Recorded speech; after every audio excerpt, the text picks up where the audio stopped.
देखो, हमारे इस नए लेक्चर में जो हम इंडस्ट्रियल पॉलिसी पढ़ रहे थे इंडिया के, उसमें हम पढ़ने जा रहे हैं पॉलिसी ऑफ प्रोटेक्शन। ये जो पॉलिसी ऑफ प्रोटेक्शन है, इट इज़ बेस्ड ऑन एजप्शंस कि किसको हम पॉलिसी ऑफ प्रोटेक्शन कहते हैं। Policy of protection it is based on that the foreign industries, the small scale industries cannot compete with the foreign industries or the foreign goods.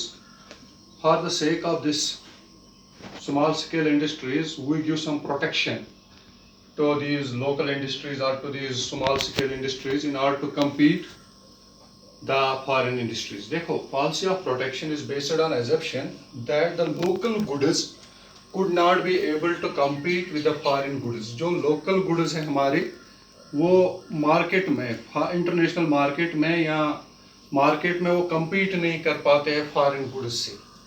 That is why the protection for some time would be given to the local industries.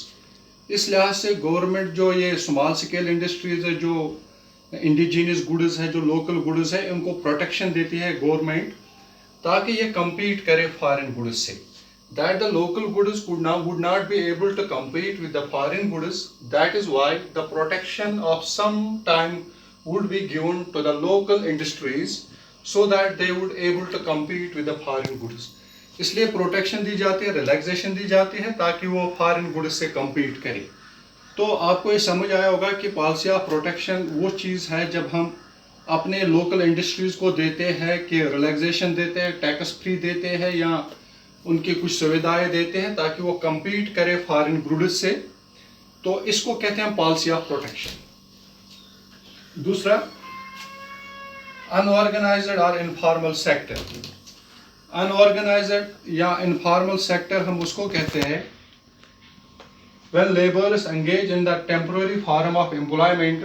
जब किसी industry में labour जो है वो temporary employment होते हैं, temporary employ होते हैं लेबर्स, यानी वो परमानेंट एम्प्लॉय नहीं होते इंडस्ट्री के या जो गवर्नमेंट अंडरटेकिंग सेक्टर्स है उनमें वो परमानेंट एम्प्लॉय नहीं होते बल्कि टेम्पररी होते हैं.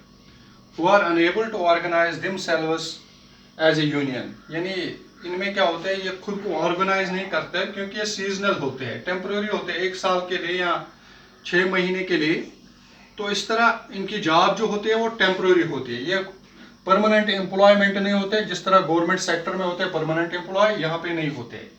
यानी जब ये परमानेंट एम्प्लॉय नहीं होते, they are unable to organize themselves, ये अपने आप को ऑर्गेनाइज नहीं कर पाते ड्यू टू इलिटरेसी, क्योंकि लेबर होते हैं इनमें पढ़ाई कम होती है, इस वजह से ऑर्गेनाइज नहीं होते हैं. 90% of population in India is engaged in unorganised sector और इनफॉर्मल सेक्टर. जब हम देखते हैं 90% ऑफ पॉपुलेशन इंडिया की जो इंडस्ट्री से रिलेटेड है या एग्रीकल्चर से रिलेटेड है या स्मॉल स्केल इंडस्ट्री से रिलेटेड होते हैं, ये अनऑर्गेनाइज्ड होते हैं. चाहे स्मॉल स्केल इंडस्ट्री हो, चाहे होम बेस्ड इंडस्ट्रीज हो, चाहे या कोई सीजनल प्रोडक्ट जहां तैयार करते हैं, ये अनऑर्गेनाइज्ड होते हैं, ये ऑर्गेनाइज नहीं होते हैं. तो इसको कहते हैं हम इनफॉर्मल और अनऑर्गेनाइज्ड सेक्टर. दूसरा एक चीज है डिसइन्वेस्टमेंट. देखो डिसइन्वेस्टमेंट क्या होता है.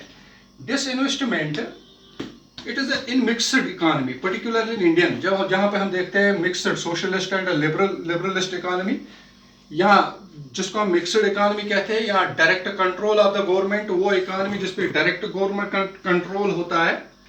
यानी जब गवर्नमेंट इंडस्ट्रिया जो है वो आउटपुट हासिल नहीं कर पाती है, या जो गवर्नमेंट इंडस्ट्रिया होते हैं उनके रिजल्ट जो होते हैं, टारगेट होते हैं, वो टारगेट अचीव नहीं करते, तब गवर्नमेंट इंडस्ट्रिया अपनी जो शेयर्स है गवर्नमेंट सेक्टर, या अपने शेयर्स को बेचते हैं पब्लिक एंटरप्राइजेस में. यहाँ पे कहेंगे कि government sector industries, government undertaking industries, when they sell their shares to the private industry, या in other words we say the government sell it is equity of public enterprises to private industry. जब government अपनी public industry को privatize करे, private को बेचे, तो उसको कहते हैं हम डिसइन्वेस्टमेंट. या शेयर जो होते हैं गवर्नमेंट वो प्राइवेट में बेचते हैं प्राइवेट इंडस्ट्री को, क्योंकि उनको टारगेट जो है वो हासिल नहीं होता है, जो आउटपुट होता है, जो पैसा लगाता है गवर्नमेंट, वो हासिल नहीं होता है.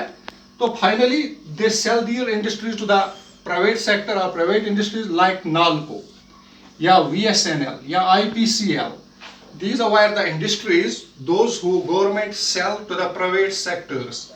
इसी तरह और एक टर्म है हमारी outsourcing service. Outsourcing service means जब हम देखते हैं multinational companies give some of it is work to any smaller company of developing countries. यानी जब मल्टीनेशनल कंपनी, बड़ी कंपनी, इंटरनेशनल कंपनी कुछ अपना वर्क, कुछ अपना काम स्मॉल कंपनीज को देता है, चलो आप ये काम कर लो.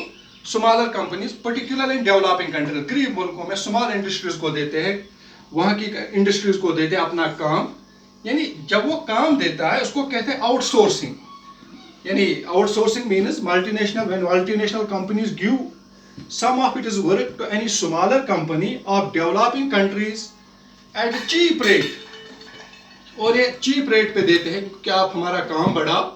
इसको कहते हैं हम आउटसोर्सिंग. यानी फॉरेन डायरेक्ट इन्वेस्टमेंट, जब फॉरेन कंट्रीज इन्वेस्ट करते हैं तो वो स्मॉल जो छोटी मोटी कंपनियां उनको अपना काम देते हैं, चलो आप हमारा काम कर लोगे, तो ऐसे को कहते हैं हम आउटसोर्सिंग. तो इस तरह हम कहते हैं पॉलिसी ऑफ प्रोटेक्शन.